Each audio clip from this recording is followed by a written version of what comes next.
Kryeministri Kristian Miskovski ka deklaruar se VMRO DPMN mbetet e hapur për konsensus rreth ndryshimeve në kodin zgjedhor. Miskovski tha se ende pret propozimin e opozitës për kodin zgjedhor në mënyrë që ai të miratohet dhe vendi të përmbush të gjitha 10 reformat e parashikuara, të cilat duhet të përfundojnë deri në mesin e këtij muaji. Sipas tij, deputetët e shumicës parlamentare kanë një qendrim të harmonizuar se do të pranojnë çdo propozim të opozitës, përsa ai përfshin rekomandimet e OSBE Odihrit dhe votimin e diasporës. Седнете, договорете се во опозиција. Nga ana e grupit parlamentar të shumicës kemi një qendrim të qartë. Na tregoni çfarë dëshironi, vendosini në letër dhe ne do ta pranojmë. Kushti vetëm është që të përfshihet votimi i diasporës.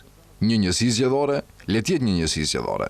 Më shumë financim për partitë. Edhe këtë e pranojmë. Madje, ne do të heqim nga pjesa jonë, edhe pse jemi partia më e madhe politike, që ata të marrin më shumë. Nuk kemi asnjë problem. Çfarëdo që mendojnë se duhet të përfshihet, ne do ta mbështesim. Fatkeqësisht, deri më sot nuk kemi marrë asnjë përgjigje nga opozita.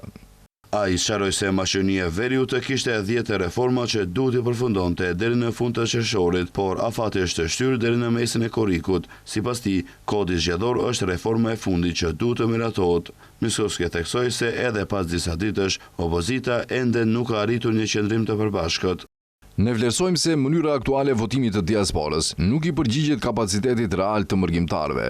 Ata nuk kanë mundësi të ushtrojnë të drejtën e votës në numër të mjaftueshëm, veçanërisht bashkëdhetarët tanë në Australi, Kanada dhe vendet e tjera përte oqeanit, të cilët duhet të udhëtojnë me orë të tëra vetëm për të votuar. Ai shtoi se veprimet aktuale të levicës janë vetëm një teatër politik për një numër të vogël votuesish që ende u besojnë atyre.